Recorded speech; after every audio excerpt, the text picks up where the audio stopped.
Hello student, आज जो हम लोग टॉपिक डिस्कस करने जा रहे हैं उसका नाम है कोऑर्डिनेट ज्योमेट्री। इसमें सबसे पहला जो टॉपिक आता है उसका नाम है पॉइंट। अब पॉइंट में सबसे पहले जो हम लोग देखते हैं वो है कोऑर्डिनेट एक्सिस एंड ओरिजिन के बारे में।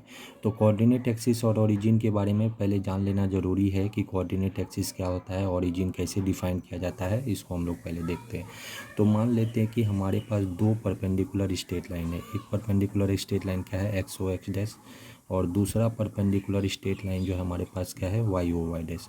जैसे हम लोग ग्राफ के थ्रू हम लोग देखते हैं कि मान लेते हैं हमारे पास दो परपेंडिकुलर स्ट्रेट लाइन है। एक परपेंडिकुलर स्ट्रेट लाइन क्या है हमारा, एक्स ओ एक्स डैश हमारा एक परपेंडिकुलर स्ट्रेट लाइन है, और दूसरा जो परपेंडिकुलर स्ट्रेट लाइन, ये दोनों म्यूचुअली परपेंडिकुलर है एक दूसरे के। तो वाई ओ वाई डैश दूसरा म्यूचुअल हमारा परपेंडिकुलर स्ट्रेट लाइन है। अब ये जो दो एक्स ओ एक्स डैश और वाई ओ वाई डैश जो दो म्यूचुअली परपेंडिकुलर स्ट्रेट लाइन है, ये दोनों अगर क्या करता है, इंटरसेक्ट करता है। किस पॉइंट पे इंटरसेक्ट करता है, अगर मान लेते ये दोनों जो है वो पॉइंट पे इंटरसेक्ट करता है, तो एक्स ओ एक्स डैश जो हमारा स्ट्रेट लाइन है इसी को क्या कहा जाता है, एक्स एक्सिस कहा जाता है। और वाई ओ वाई डैश जो हमारा स्ट्रेट लाइन है इसको क्या कहा जाता है, वाई एक्सिस कहा जाता है। ये दो पॉइंट हुए। और ये एक्स एक्सिस और वाई एक्सिस को दोनों को एक साथ मिलाकर जो नाम दिया गया है वो नाम है कोऑर्डिनेट एक्सिस, या इसी का दूसरा नाम होता है रेक्टेंगुलर एक्सिस। और इसी को हम लोग सिंपली क्या कहते हैं, एक्सिस भी बोलते हैं। तो हमने अभी तक तीन नाम देखे, पहला कोऑर्डिनेट एक्सिस, दूसरा रेक्टेंगुलर एक्सिस, तीसरा सिंपली एक्सिस। ठीक है, तो इसमें तीन पॉइंट देखें। एक्स ओ एक्स डैश को क्या कहेंगे, X axis, Y O Y dash को क्या कहेंगे, वाई एक्सिस। और एक्स एक्सिस और वाई एक्सिस दोनों को मिला के हम लोग क्या नाम देते हैं, कोऑर्डिनेट एक्सिस या रेक्टेंगुलर एक्सिस या सिंपली एक्सिस। चौथा पॉइंट जो है हमारा, ये जो ओ पॉइंट है इसको क्या कहा जाता है, ओरिजिन कहा जाता है। ओ पॉइंट को हम लोग क्या कहते हैं, ओरिजिन कहते हैं। आगे हम लोग देखते हैं, एक इसमें पॉइंट आता है कि कोई भी मतलब कि ये जो रेक्टेंगुलर एक्सिस है, जो हमारा रेक्टेंगुलर एक्सिस को अभी हमने डिफाइन किया, उसमें कोई पॉइंट हम लोग रेक्टेंगुलर प्लेन में कोई पॉइंट पी लेते हैं, तो उस पी पॉइंट का हम लोग कोऑर्डिनेट कैसे निकाल सकते हैं। तो क्या पॉइंट है, coordinate of A point P, मतलब कोई भी पी पॉइंट का कोऑर्डिनेट हम लोग कैसे ले सकते हैं। तो पी पॉइंट के कोऑर्डिनेट के बारे में हम लोग क्या करते हैं कि सबसे पहले हम लोग क्या करते हैं, पी से जो है एक परपेंडिकुलर लाइन ड्रॉ करते हैं, किस पे, एक्स एक्सिस पे। और पी से जो है एक परपेंडिकुलर लाइन ड्रॉ करते हैं हम लोग वाई एक्सिस पे। तो पी से जो परपेंडिकुलर लाइन है वो क्या है, पी एल है एक्स एक्सिस पे। और पी से जो वाई एक्सिस पे लाइन है वो कौन सा है, पी एम है। तो क्या करना है, पी एल परपेंडिकुलर खींचना है किस पे, एक्स एक्सिस पे। और पी से पी एम परपेंडिकुलर खींचना है किस पे, वाई एक्सिस पे। ठीक है, तो पी एल और पी एम हमने क्या किया, परपेंडिकुलर लाइन खींचा।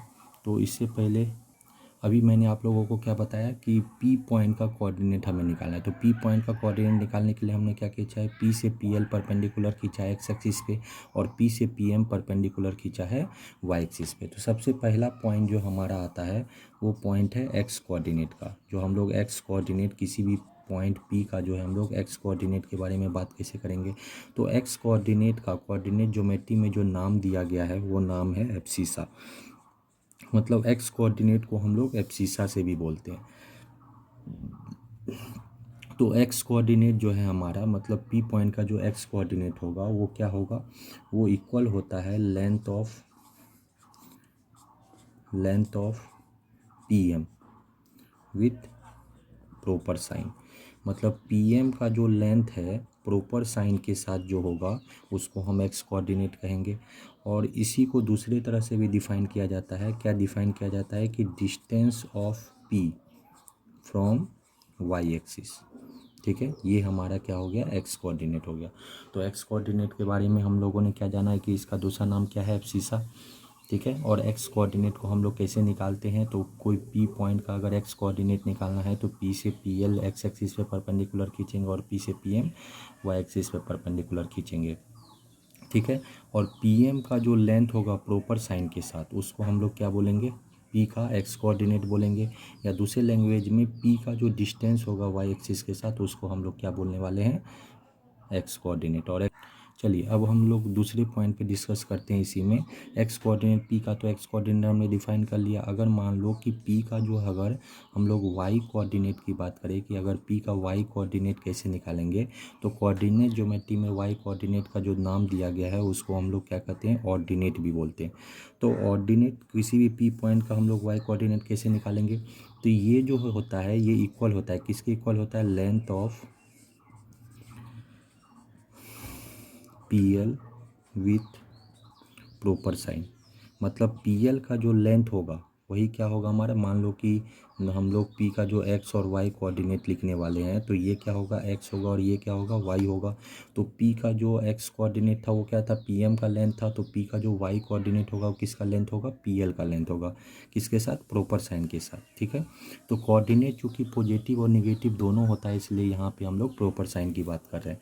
और दूसरा हम सिमिलरली कैसे लिख सकते हैं कि ये क्या है, डिस्टेंस है किसका, पी का। कहाँ से डिस्टेंस है, तो एक्स एक्सिस से डिस्टेंस है।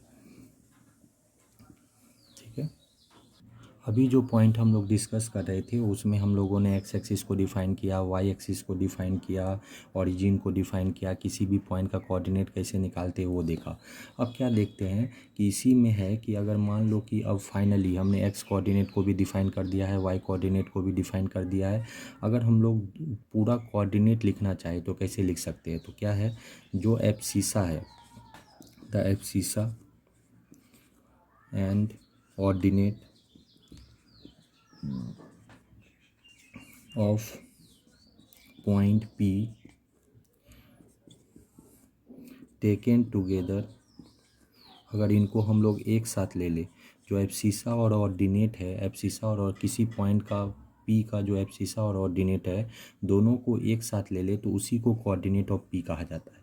और उसको जो हम लोग लिखते कैसे, अगर मान लो कि हमें कोऑर्डिनेट ऑफ पी लिखना होगा, तो coordinate of P equal to क्या हो जाएगा हमारा, एब्सिसा कॉमा ऑर्डिनेट। ठीक है, और एब्सिसा को अगर हम लोग एक्स से डिनोट करते हैं और ऑर्डिनेट को वाई से, तो पी पॉइंट का कोऑर्डिनेट क्या हो जाएगा, एक्स कॉमा वाई हो जाएगा। बोले अब कुछ इंपॉर्टेंट नोट्स है जो इससे रिलेटेड, इन कोऑर्डिनेट ज्योमेट्री के पॉइंट चैप्टर से रिलेटेड कुछ क्वेश्चन पूछे जाते हैं, वो इंपॉर्टेंट नोट्स के बारे में हम लोग डिस्कस कर लेते हैं। तो इंपॉर्टेंट नोट्स में सबसे पहले क्या आता है कि कभी कभी क्वेश्चन पूछे जाते हैं कि बताओ कि numerical value of numerical value of x coordinate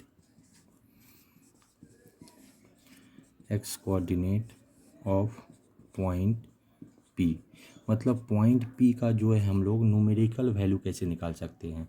ठीक है, तो इस ये जो होता है इक्वल होता है किसके इक्वल होता है, distance of P from y axis का मॉडुलस। हमने क्या लिखा कि न्यूमेरिकल वैल्यू, कभी भी क्वेश्चन में पूछा जाए कि numerical value of X coordinate of point P क्या होगा, तो किसके इक्वल होता है, distance of P from Y axis के मॉडुलस के इक्वल होता है। क्योंकि कभी भी न्यूमेरिकल वैल्यू की हम लोग बात करें तो उसको हम लोग मॉडुलस से निकालेंगे, क्योंकि ये नेगेटिव नहीं होगा, ये कोई कोऑर्डिनेट नहीं है, उसका एक्चुअल वैल्यू है। तो इसी तरह अगर हमें न्यूमेरिकल वैल्यू पूछा जाए, किसका न्यूमेरिकल वैल्यू पूछा जाए, वाई कोऑर्डिनेट का अगर हमारा न्यूमेरिकल वैल्यू पूछा जाए, तो हम लोग वाई कोऑर्डिनेट का न्यूमेरिकल वैल्यू क्या लिख सकते हैं, distance of P from x axis लिख सकते हैं ना।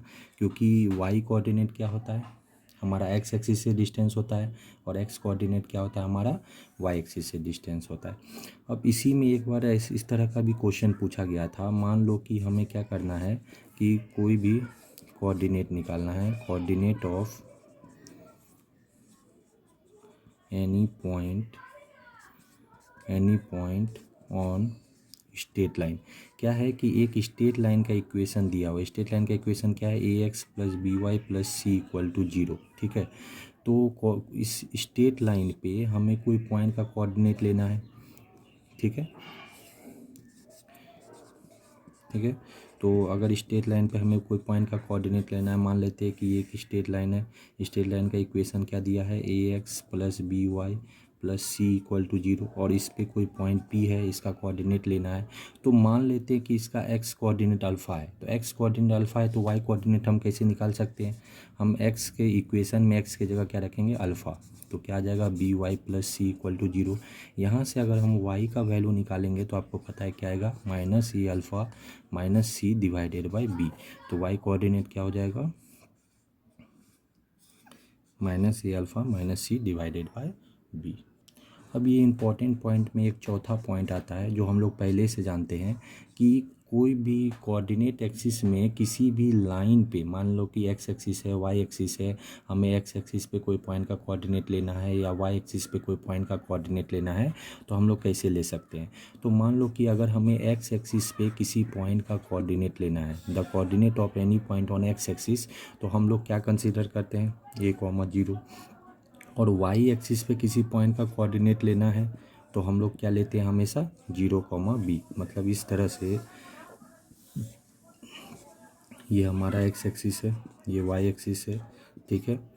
तो एक्स एक्सिस पे कोई पॉइंट का कोऑर्डिनेट हमें लेना होगा तो हम क्या लेंगे? ए कॉमा 0। और वाई एक्सिस पे कोई पॉइंट का कोऑर्डिनेट लेना होगा तो हम क्या लेंगे? 0 कॉमा बी। अब क्वेश्चन सॉल्व करते समय क्या होता है कि हमें कुछ टिप्स की ज़रूरत होती है, कुछ रिलेटेड क्वेश्चन है उसे हम डिसाइड करते हैं।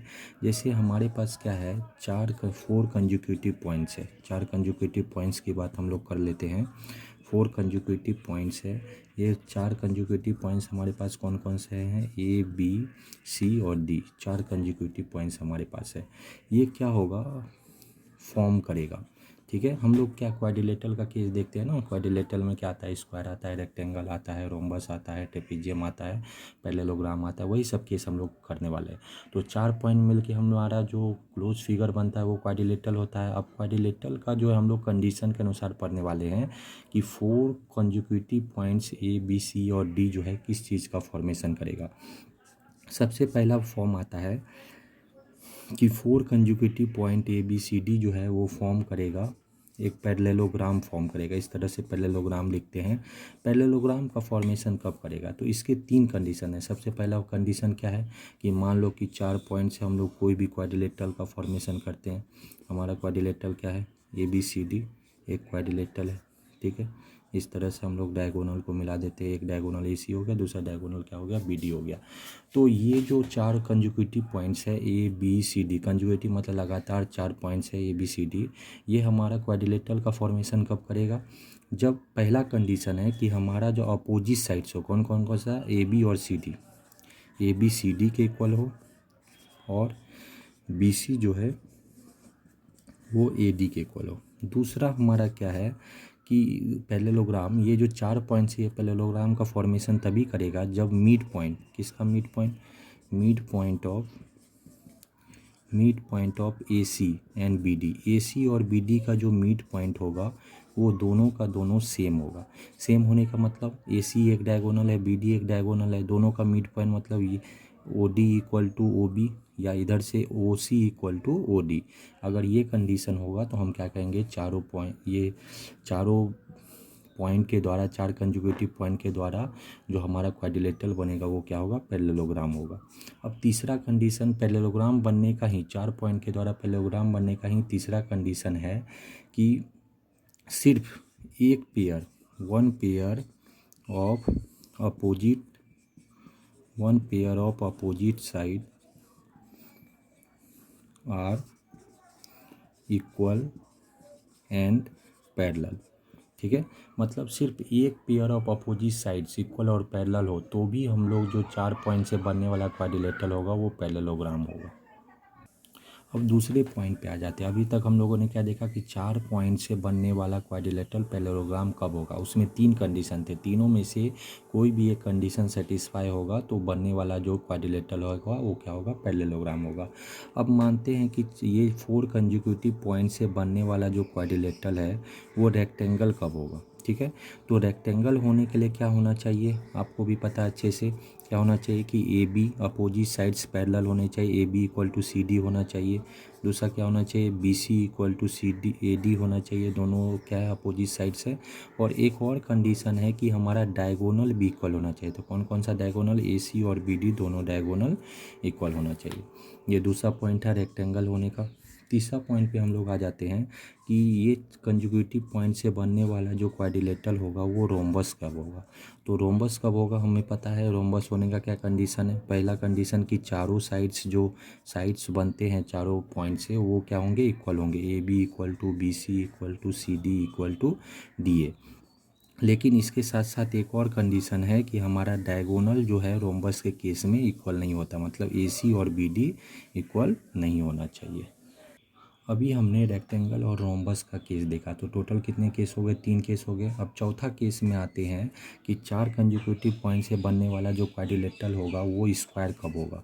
तो ये जो quadrilateral A B C D है इसके स्क्वायर होने का कंडीशन है कि हमारा क्या होना चाहिए, चारों साइड्स का लेंथ सेम होना चाहिए, A B equal to B C equal to C D equal to D A.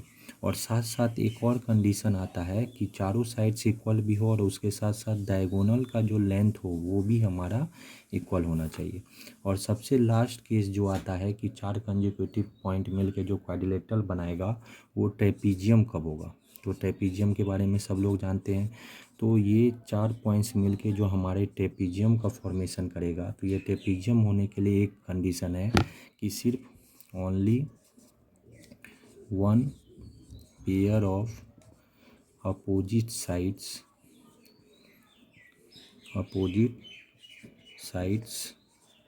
are parallel। मतलब कोई भी क्वाड्रिलेटरल 4 पॉइंट से कंजुगेटिव पॉइंट से बनने वाला क्वाड्रिलेटरल जो है ट्रेपीजियम तभी होता है जब केवल एक पेयर ऑफ अपोजिट साइड्स क्या होता है, पैरेलल होता है। अब दिमाग में आता है कि हमने तो साइड के रूप में डिस्कस किया या पैरेलल के केस में डिस्कस किया, तो साइड का लेंथ के लिए चूँकि ये पॉइंट चैप्टर है तो इसमें हम लोग क्या करते हैं, पॉइंट का कोऑर्डिनेट पता होता है।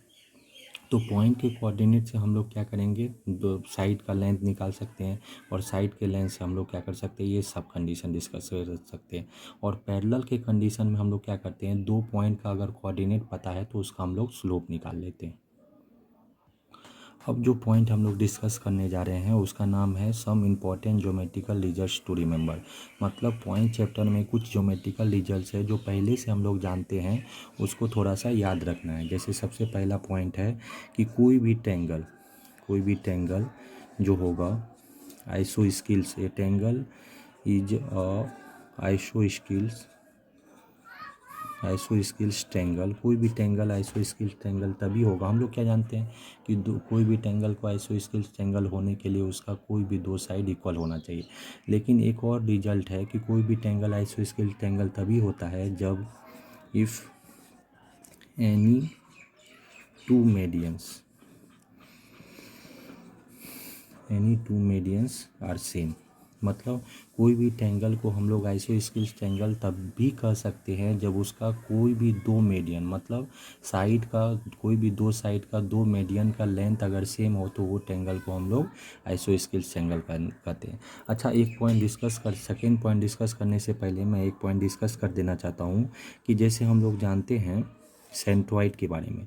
तो सेंट्रॉइड का फॉर्मेशन कैसे होता है, सेंट्रॉइड का फॉर्मेशन क्या होता है कि कोई भी ट्रैंगल ए बी सी है, ठीक है, उसके तीनों मीडियन का जो पॉइंट ऑफ इंटरसेक्शन होगा, ठीक है, एक मीडियन ए डी है, दूसरा मीडियन बी है, तीसरा मीडियन क्या है हमारा सी एफ है। तीनों मीडियन का जो पॉइंट ऑफ इंटरसेक्शन होता है उसी को सेंट्रॉइड बोलते हैं और उसको जी से डिनोट करते हैं। और सबको पता है कि सेंट्रॉइड जो होता है वो मीडियन को 2:1 के रेशियो में डिवाइड करता है। ये हम लोग पहले से जानते हैं कि ए जी अपॉन जो हमारा जी डी होता है वो किस रेशियो में होता है, 2:1 के रेशियो में होता है।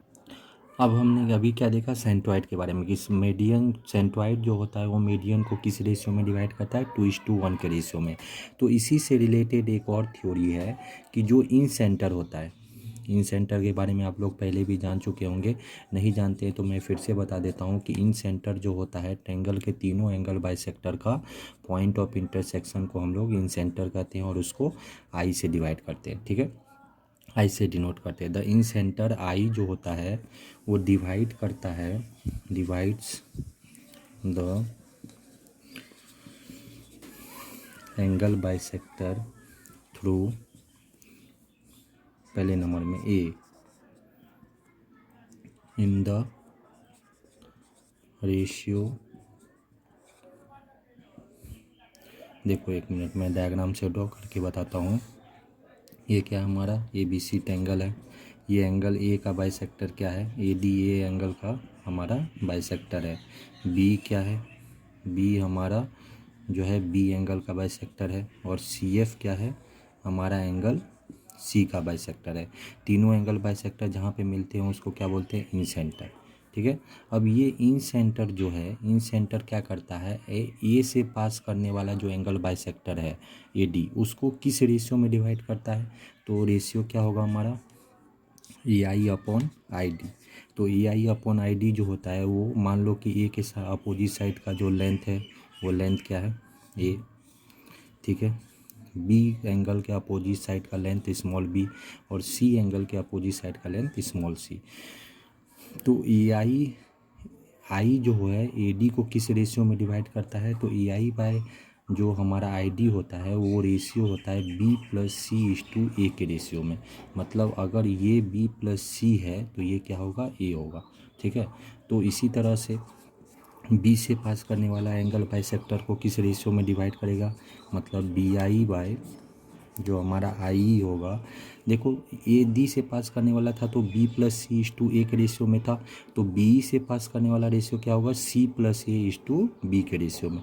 क्या लिखेंगे, C plus A is to B के रेशियो में।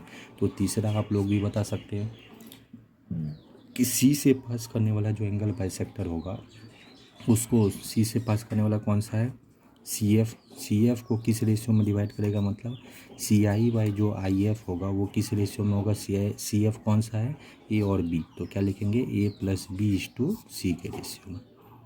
और तीसरा ये ज्योमेट्रिकल रिजल्ट जो है जो याद करने के लायक है उसमें है कि कोई भी पैरेललोग्राम, मान लेते हैं कि एक पैरेललोग्राम है ए बी सी डी, वो रोम्बस कब होगा, मतलब पैरेललोग्राम को अगर हमें रोम्बस बनाना है तो उसके लिए क्या कंडीशन है।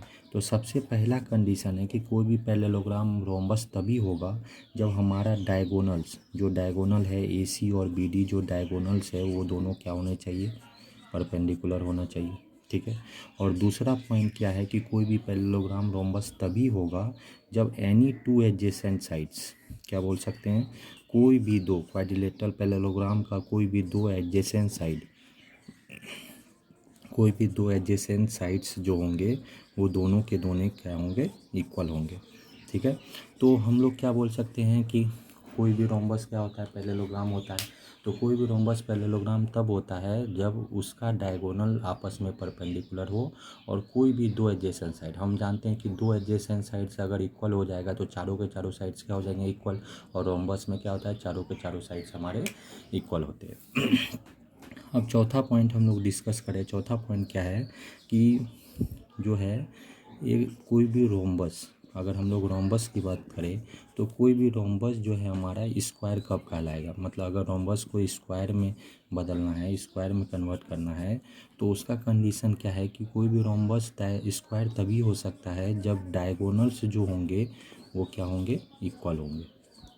हम लोग जानते हैं कि रोम्बस में क्या होते हैं, चारों साइड्स इक्वल होते हैं, स्क्वायर में भी क्या होते हैं, चारों साइड्स इक्वल होते हैं। रोम्बस में सिर्फ डायगोनल्स इक्वल नहीं होता, तो अगर रोम्बस का डायगोनल को हम लोग इक्वल कर दें तो रोम्बस को हम लोग स्क्वायर कर सकते हैं। पांचवा पॉइंट में आ जाते हैं कि कोई भी क्वाड्रिलेटरल, अगर क्वाड्रिलेटरल हम लोग ए बी सी डी की बात कर ले, कोई क्वाड्रिलेटरल, पैरेललोग्राम की बात नहीं करें, कोई भी quadrilateral A B C D वो कब रोम्बस होगा, मतलब वो रोम्बस होगा लेकिन स्क्वायर नहीं होगा। तो कोई भी quadrilateral A B C D rhombus होगा लेकिन स्क्वायर नहीं होगा। इसका क्या कंडीशन है, इसका कंडीशन है कि जो साइड्स है ए बी इक्वल टू, जो साइड्स है A B equal to B C equal to C D equal to D A, मतलब चारों साइड्स का लेंथ हमारा सेम हो, लेकिन जो डायगोनल है कौन कौन सा, ए सी और बी डी, ये दोनों आपस में इक्वल ना हो। तो आज के लिए इतना ही स्टूडेंट्स, थैंक यू।